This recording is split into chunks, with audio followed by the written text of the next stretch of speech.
Defendants are considered to be heroes inside a court. They are people who defend criminals and those known to be guilty. When things go wrong and these defendants are caught amid the drama, that is when temperatures inside a courtroom escalate. There have been several incidents that we've got to know where defendants have been abused inside the courtroom. If you want to know about them, you come to the right video. Before we start the video, give this video a thumbs up and subscribe to the channel so that you don't miss any new videos. With that on the side, let's get right into it. Number 7. Andrew Weinstock. It was a common legal dispute that occurred every day. Assistant Public Defender Andrew Weinstock and Brevard County Circuit Judge John Murphy fought in June 2014 over Weinstock's unwillingness to relinquish his client's right to a speedy trial in a drab criminal courtroom full of waiting defendants. Then, suddenly, Murphy lost his cool. "You know, if I had a rock, I would throw it at you right now," he shouted at Weinstock. "Stop pissing me off. Just sit down. I'll take care of this. I don't need your help. Sit down." Weinstock stood his ground. "You know what? I'm the public defender. I have a right to be here, and I have a right to stand and represent my clients." To which Murphy responded, "I said sit down. If you want to fight, let's go out back, and I'll just beat your ass." After the challenge was thrown, the two men fled into the corridor where Murphy was heard yelling, "All right, you want to with me?" in court documents. Then there was a sound of a fight. Murphy returned to the courtroom shortly after, but Weinstock did not, according to the courthouse news service. Later, according to Weinstock, Murphy struck him twice in the face. Murphy claimed Weinstock was the one who knocked Murphy in the chest with the opening blow. According to court records, the deputy reportedly split the two men apart. Murphy was then removed from the bench for his misconduct. Number 6. Raid Birkeland. In 2020, Christopher Teal, 26, was accused of first-degree rape and unlawful imprisonment. When he was present in court beside his lawyer, Reed Birkeland, he punched him while the judge was speaking. The courtroom could hear others gasping before at least 4 King County Sheriff's deputies hauled Teal down after the punch. Teal was then removed from the courtroom and sent back to jail, where he was still held in custody on a $1 million bond.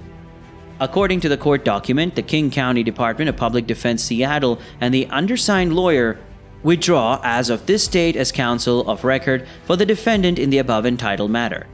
It was unclear at the time whether Teal needed to hire a private attorney or another King County defense attorney would be appointed to the case.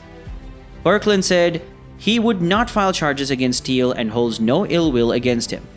According to authorities and court documents, Teal, who is 6 feet 3 inches tall and weighed roughly 250 pounds, was accused of locking the door of a car dealership and raping the victim. Number 5. Tim Mills and Tyler Eason. In 2013, Story County, situated in Nevada, Iowa, had a man attacking an attorney inside of a court. The man, named Tim Mills, was attacked by Major Lewis Robinson II, 31 of Mason City. Per court documents, he was charged with 2 counts of willful injury and 2 counts of assault. A group of assistant county attorneys can be seen on surveillance footage leaving the Story County courthouse down the hallway. Robinson approached the gathering and inquired which of the lawyers was Tim Mills. According to the documentation, Robinson charged towards Tim and hit him in the face, after Mills identified himself. According to records, Robinson also hit Tyler Eason, another lawyer, in the face when he attempted to step in. Both men sustained facial wounds, and Eason's punch caused his spectacles to break. Another Story County attorney, Stephen Holmes, says, "It enhances the penalties, makes it a felonious assault," he said. "For prosecutors, it's especially important because we can't be placed in fear or subject to intimidation about these matters." Number 4. Mike Lemke. In 2016, Gary Lawson was in court for a pre-trial hearing in a murder case against him. He was accused of murdering a woman and burning her body in 2013. He had to be dragged out of a Jefferson County courtroom on Thursday after he'd claimed that someone stole his soul. While doing all this, he contacted his attorney, Mike Lemke.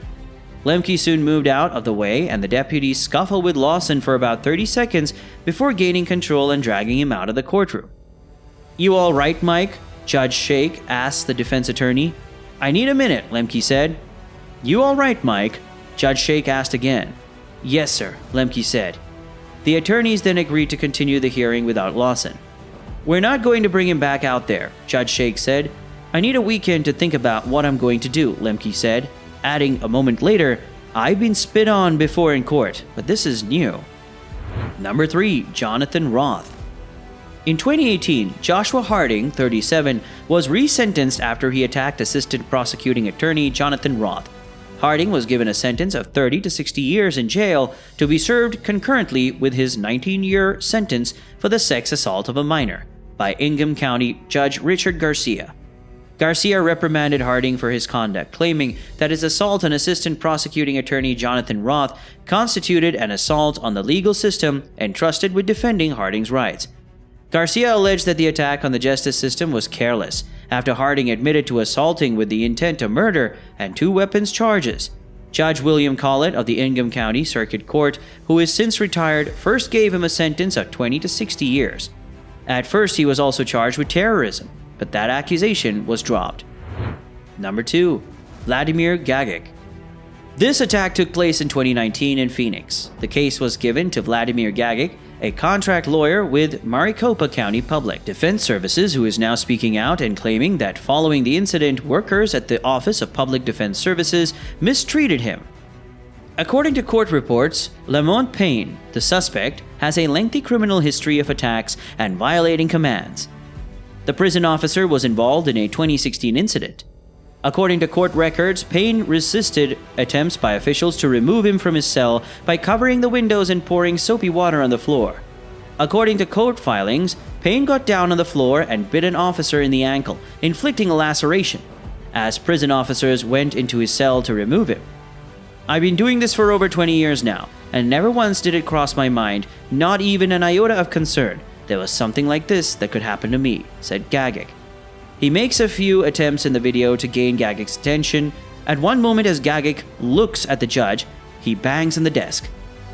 Gagic seems to disregard him. Payne attempts to catch the judge's attention again at one point, but all he receives is a warning. If you continue to have outbursts, I'm going to have you removed from the courtroom, said the judge that warns Payne. Number 1. Aaron Brockler. Finally, at number 1, we have the assault on Aaron Brockler. In 2021, Brockler, a defense lawyer, was punched by his client David Chilton. David Chilton, 42, is seen in the confrontation captured on camera by a Cuyahoga County Sheriff's deputy body camera, hitting his defense lawyer after learning of his 47-year sentence. According to Cleveland.com, Chilton had entered pleas of guilty to felonious assault, aggravated arson, domestic violence, and cruelty to a companion animal. Following the incident, he faced more charges, according to NBC station WKYC. During the sentencing hearing before Common Plea Court, Judge Nancy Margaret Russo, Chilton's attorney, Aaron Brockler, was standing next to his handcuffed client when, according to him, everything went black.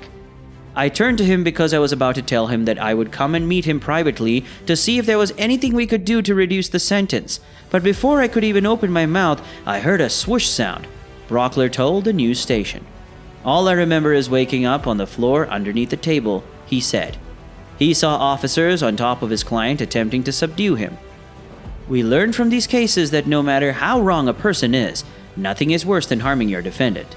A person trying to get you a better life or a shorter prison sentence will not want bad for you. Public defendants like the one mentioned in this video deserve so much better than having much horrible clients.